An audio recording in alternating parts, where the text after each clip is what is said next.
there is a very good chance that if you are at all interested in preparedness and survival, you have kind of something like this going on. You have some kind of bug out bag, you have some kind of evacuation kit, and there's a very good chance, actually I would say that 90% of the bug out bags that people have are completely useless and pointless. And yes, that's how we start this video. Folks, welcome to the channel, and as always, if you're interested in this kind of content, you have my channel with a bunch of information, and you have my books, Surviving the Economic Collapse and Street Survival Skills, down there available in Amazon following those links. Now, the reason why I'm doing this video is because I keep seeing the same trend. And this is very YouTube-ish, people that talk about things that they have no knowledge of whatsoever. They talk about topics that they know nothing about. They talk about topics that they have no actual personal experience of. And not only that, they talk about topics that they could not be bothered to properly research. And that's maybe the thing that pisses me off the most. I'm not expecting everyone to be an expert on everything. I sure as hell I'm not. But at the very least, you would expect people that addressing topics in a serious manner, you should do your research. Now, one of the many things I've seen, and I've noticed a bunch, that's why I'm doing this video, guys with military experience having like a military loadout, so they will have a vest with 7 magazines, or basically a combat loadout, what they would use in, as a soldier. That is not a bug out kit, that is not an emergency kit, that is what a soldier uses in combat, which is great. If you're a soldier in the middle of a damn war, fantastic, then that would make a whole lot of sense. Your bug out bag being a combat loadout, that makes no sense whatsoever. Who the fuck are you actually fighting? Tornadoes?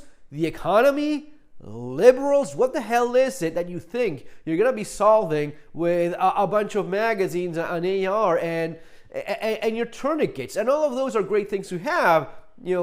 Tools for self-defense, medical supplies, tourniquets, and all of that. But if you think that's going to be helping you in any way, you're missing the point entirely. Look, it is pretty simple. When was the last time you used your bug out bag?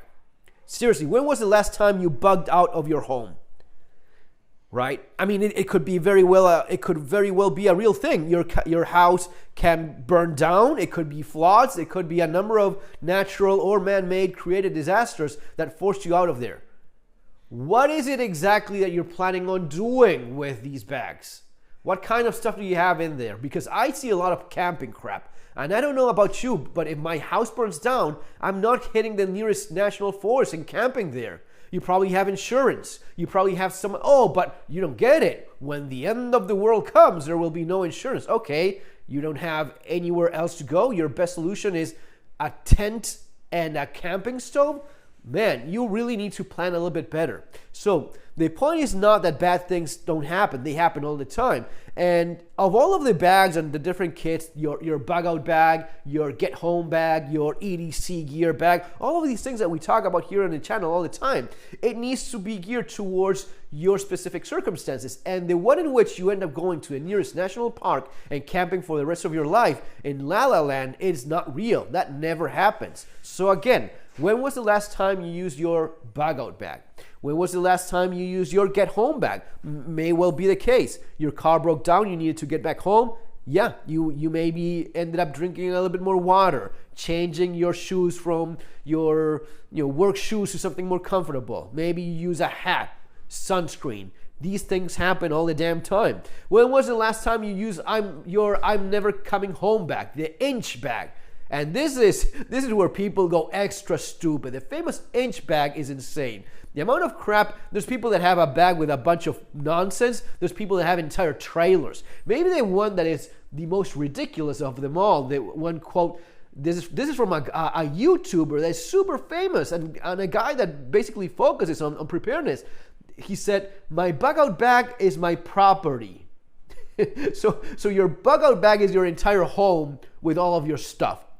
That is not a bug out bag. That is not bugging out. That is not even understanding the concept of you having to leave the comfort of your home. That is you going into denial and completely overlooking the aspect of maybe all of your shit burns down. Maybe all of your shit gets destroyed in a flood. Maybe you're kicked out of your home by an oppressive government, by an invading military force. These things have happened and will happen time and time and again. Maybe you ended up in a nasty divorce and your wife got charges pressed against you because you're a violent conservative and you lost all your crap because you cannot even get within 500 yards of your house anymore because your wife is there. Your ex-wife, sorry.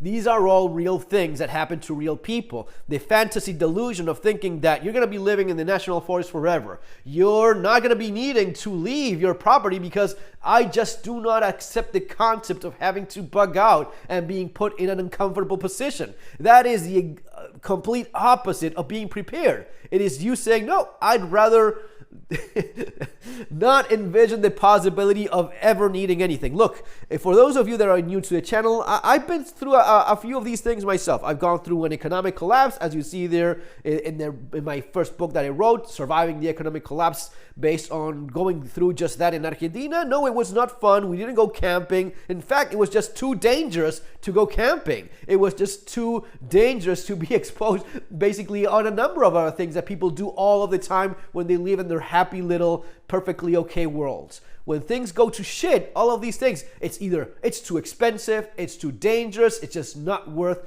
the potential risk. All of these things, that's the difference between the fantasy that a lot of people engaging and the reality, okay?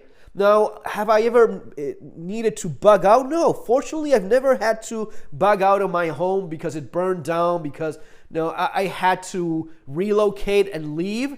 You could say I had to put together an inch bag, right? I'm never coming home bag. That was pretty sobering. That was pretty real. You know what you end up taking? Nothing, because you can't. Because the moment you realize that you would wish to, as this guy said, my bug out bag is my entire property, right? The moment you realize that's just wishful thinking, when you need to leave everything behind, maybe your I'm never coming home bag is something like that. And in fact, I would argue, and I've done so many times here on the channel, maybe your inch bag, I'm never coming home bag is just that. Few documents, passport, hopefully a lot of cash, and hopefully bank accounts with even more of it, and hopefully ways of earning a living wherever you are in the world. That is going to be a lot more useful than a bunch of camping crap that will not make much of a difference. And these are the bags that people actually use. When you see people that evacuated during the attack in Kiev, when the war in Ukraine got very real very quickly for people in the capital, people were leaving days ahead. They knew that the attack was coming. And they had a few days. You saw a lot of that. You saw a lot of people throwing some of their clothes, some of their jewelry, money, whatever they had, documents. And that is the real I'm never coming home bag. It's not this one. Hell, they're not even going to allow you to get into a plane or any kind of transportation that they're organizing if you're loaded out for that. Or maybe they do. Maybe they're going to be allowing you to get in there with that and sending you to fight. Maybe that's what you had in mind all along. In that case, great. Your combat loadout is fantastic for that. But you're talking about something completely different from having to bug out. So my point with this video is be realistic. Is it pointless to have a bug out bag? It may well be. If this is what you think of in terms of my bug out bag is my fantasy of what I would do when The Walking Dead happens for real, no. If your idea of a bug out bag is my entire property, so my bug out bag is all of my stuff and my home and my land because I never plan on leaving it, then you don't even understand what actually having to bug out is. It is not optional. If you have the choice to stay in the comfort of your home and with all of your crap and with all of your things and all of the why would you even bug out? It's not a matter of, oh, should I stay here or should I run like a lunatic into a forest or down the street? No, you do that when you cannot stay, because staying means you're dying or there's nothing there for you to go. You lost everything, fire, divorce, nightmare ex-wife, whatever the case is. And these are all things, maybe the nasty ex-wife is one of the things that most people relate to. I mean, this is the real deal versus the fantasy that I see so many of in YouTube. And, you know, since I do this seriously, since I really want to help people out, not just keep you entertained for a while, which I'm really not that great at. You know, my videos are not that colorful or fun. But for those of you that want to do this for real, focus on what the plan is. If you have to leave your house right now because of whatever reason, maybe you will be able to come back later. Maybe, you know, if it's a circumstance that you're forced to evacuate and there's a chance you will go back, well, maybe you save some of stuff. Now, honestly, I would focus a lot on that shit. Yeah, you're never coming home, buddy. It's all gone. Fire, bombs, aliens, shit, whatever it is. You need to have a plan of what is it that I have to do if I leave with my documents, my passport, my basic ID stuff. And again, it's not even going to be a suitcase. The suitcase thing, that is for when you have the luxury of maybe carrying a couple set of clothes, which once you're a little bit more of an expert on these things, you realize there's not much of a point. I mean, yeah, having a jacket and the clothes you're wearing, but then having extra clothing, which you could buy with, easily replaced with a couple $100, you know, it would be a lot more important to have the ease of movement of not having to deal with any of that and just focusing on, on these little valuable things. Now, of course, each one's life is different. And for a lot of people, I know that in that bag, because I've gone through this myself, in that suitcase, they will have their more valuable photos. They will have their family heirlooms, something that your mother, your grandparent left you, jewelry for women, maybe something from your grandfather. Right? All of those things, but you will have to make a choice. You will not be able to take all of it. And having gone through that, I know that I'll be okay. I'm fine. I can buy more crap later on, even better, more interesting crap. Now, it is true that there's things I won't be able to replace. If I leave behind my grandfather's pocket knife, there's no replacing that, right? Do I keep it in my... No, honestly, I don't. I don't, because it's still stuff.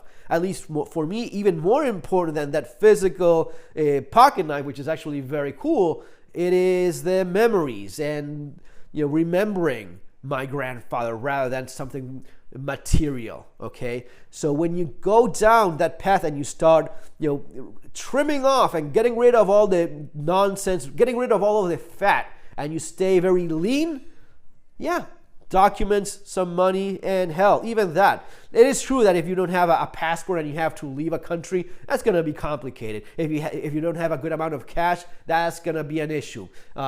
Cards, bank accounts, all of that stuff, and in the world we live in, all of that can be in the cloud, on the internet, and there's ways of reaching that later on. But it's a lot more simple if you have the documents to show who you actually are, and makes things a lot easier.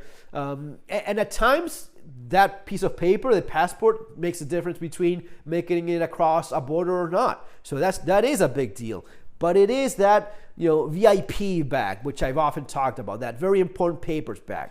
As of the rest of this stuff, man, the more I learn about survival and preparedness, and I never stop learning, it's gonna be 20 years now. If I go back even further, I was always interested in this since I was like 10 years old. So it's a lot more than that.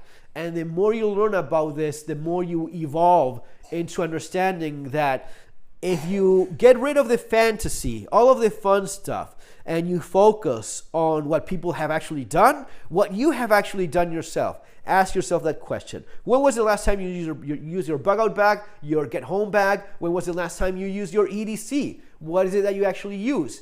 Do you have a big old bag of crap that you call your EDC bag, which you never actually use? Well, maybe that doesn't make a whole lot of sense. At least it doesn't to me. Do I like to be prepared? Of course. You will have kits. I mean, this is just one of the bags I have. Now, does this mean that you're never going to be using it? Hopefully, but there's a good chance that something goes wrong and you need to grab something and go. Now, that's going to be working along with the rest of the plan. Where are you going? What are your potential threats? Right? That's the thing you should be focusing on instead of who am I going to be pairing up for the next Walking Dead, which will never actually happen. Guys, that's going to be all for now. See you in the next video now. Take care.